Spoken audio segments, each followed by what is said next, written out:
Hversu sætur sigur var þetta? Það gerist ekki betra en þetta að skora mark bara í lokin og eftir að vera 2-0 undir í hálfleik.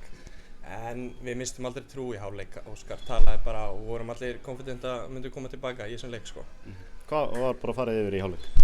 Já, þurftum bara að vera meira on it, vinna fleiri seinni bolta og við vissum að þeir myndu aðeins droppa því þeir voru að vinna 2-0 og við vorum bara tilbúinir í það að þeir myndu droppa og við myndum vera stjórna spilinu og svo bara koma boltanum á kantana á mig og Luke 1-1 og svo þetta bara hættulegt þegar við erum að fá boltan á kantanum. Hversu sætt var síðan að sjá Ásbjörn setja hann í netið hann?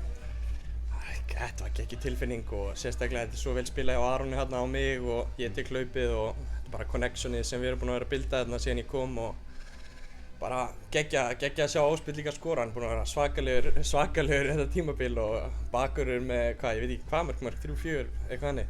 Geggja. Bara 18 stig á toppi deildarinnar. Hversu gaman er að vera í KR núna? Það er geggja að vera í KR, geggja að spila þessa leiki líka. Þetta er nammi fyrir alla framherja spila svona bolta og það er geggja að vera KR-ingur núna og þú veist, já, það er bara geggja.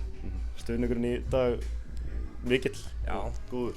Við erum náttúrulega með langbestu stuðningsmenn í þessari deild og þeir sýna það þegar okkur gengur illa að koma og mæta og styðja þegar okkur gengur vel, þá eru þeir líka þarna, þannig það er engin munur þegar okkur gengur illa og gengur vel, þeir eru alltaf þarna, þú veist, fyrir aftan okkur og eru að pusha okkur áfram og það er gaman að heyra í þeim, þú veist, við erum að tapa 2-0 þeir syngja, heyrist ekkert í Stjörnunni, þannig bara geggja ég og svona fans.